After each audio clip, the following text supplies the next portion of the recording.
Assalamualaikum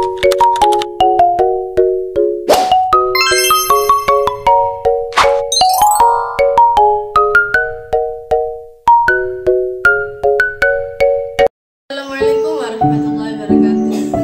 Hai, perkenalkan saya Dewi Rizky Bayudingati.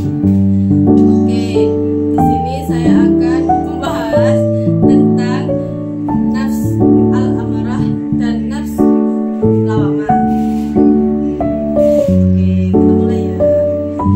Pernah gak sih kamu ngerasa kayak habis marah, tiba-tiba kamu tuh merasa nyesel? Kayak gini deh, ya Allah, mengapa, kenapa saya tadi ngomong seperti itu?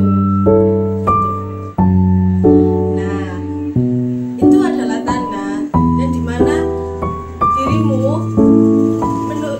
dari nafsu al-amarah menuju nafsu lawamah. Dalam psikologi Islam, perubahan itu bukan hanyalah soal mood swing saja, tapi itu juga membuat dirimu untuk lebih berkembang, lebih tumbuh secara spiritual. Nafs itu dibilang sangat penting dan dimana tempat semua dorongan, emosi, dan kesadaran secara moral itu berasal. Lalu dalam Al-Quran terdapat 250 kali kata nafs dijelaskan, tapi terdapat ada beberapa konteks yang berbeda. Yang pertama ada yang dapat diartikan sebagai jiwa, yang kedua ada diri, mengartikan sebagai diri, dan diartikan sebagai hawa nafsu. Nafsu amarah atau bisa juga disebutkan an-nafsu al-amarah itu bisu. An-nafsu al-amarah itu bisu. Itu adalah fase paling rendah di jiwa manusia. Seperti di dalam diri kita itu butuh validasi atau kehausan pendapat orang lain, terus reaktif, terus tidak sabaran.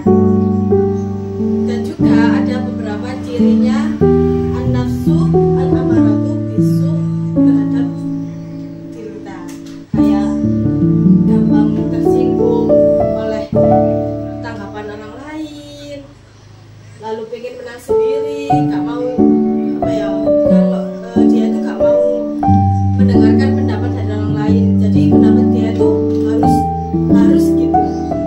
Lalu ada yang ketiga, ada tidak pernah memikirkan panjang sebelum dia bertindak. Dia itu merasa itu gegabah.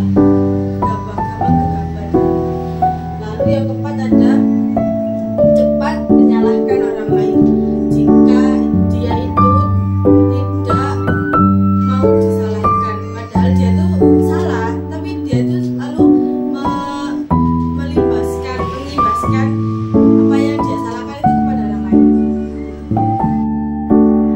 Nafsu al-amarah itu diibaratkan sebagai seorang anak kecil. Jika tidak dibatasi, maka nafsu itu akan melakukan cara apapun untuk mendapatkan keinginannya. Gitu.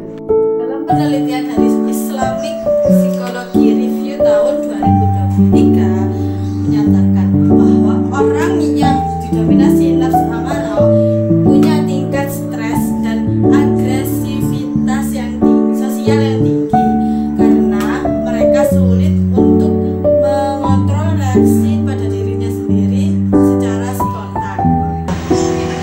Dan adapun ciri-ciri orang dengan nafsu lawamah itu, yang pertama ada mulai sadar kalau tindakannya salah. Jika dia melakukan kesalahan, melakukan sebuah tindakan perilaku yang ngerasa dia salah, ya dia itu sadar bahwa yang dilakukan itu salah.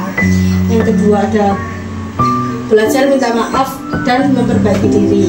Lalu yang ketiga ada lebih sering refleksi diri daripada menyalahkan orang lain. Dan ketika dia melakukan kesalahan, dia itu lebih fokus untuk refleksi diri sendiri daripada semena-mena untuk menyalahkan orang lain tersebut. Kamu mulai sadar apa yang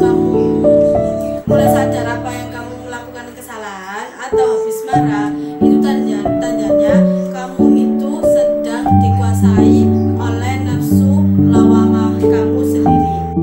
Nafsu lawamah atau jiwa yang mencela diri adalah fase transisi menuju kesadaran moral. Dapat penelitian Journal of Spiritual Psychology tahun 2022 menyatakan bahwa orang yang sering melakukan muhasabah diri atau refleksi diri itu menunjukkan penurunan signifikan dalam tingkat emosi negatif dan peningkatan empati. Lalu ada juga ciri umum nafsu, yang dimana kondisi jiwa dampak psikologis amarah emosional, impulsif, reaktif yang dikuasai oleh hawa nafsu, dipicu, stres, gelisah, dan cepat menyesal. Dan yang kedua ada pun ciri umum dari lawamah, yaitu ada reflektif, sadar diri, berjuang melawan ego, nurani mulai aktif, dan ada rasa bersalah tetapi menuju introspeksi diri. Perbedaan utamanya di antara dua tadi itu ada di kesadaran diri. Setiap orang pasti memiliki sifat nafsu amarah dalam dirinya sendiri.